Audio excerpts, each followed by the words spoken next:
This is the Lone Creator YouTube. We hope this video helps. You start in YouTube Studio because that's where end screen's live. Once your video is uploaded and longer than 25 seconds, open Content, select the target video, and go to Editor. You want to access the end screen panel. Click plus end screen to insert a template or blank layout.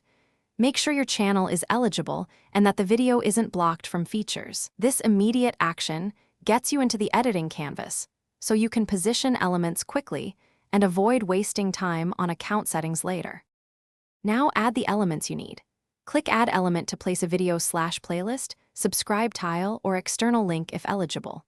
Drag each item into the canvas, resize and align them so they do not overlap and sit inside the safe zone for 16:9 playback. Set the start time for the end screen, usually in the last 5-20 seconds, so viewers see options at the right moment.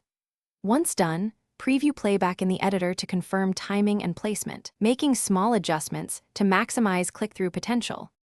Finish by clicking Save, and then immediately test the published video on desktop and mobile to ensure end screens appear and links function. If an element is missing, try clearing the browser cache or opening the video in an incognito window, then reapply the end screen template if needed. Also verify channel eligibility, that the video has no copyright blocks, and that the clip meets duration requirements. If problems persist, remove and re-add each element one at a time to isolate the issue. Thanks for watching. Consider subscribing if we helped you.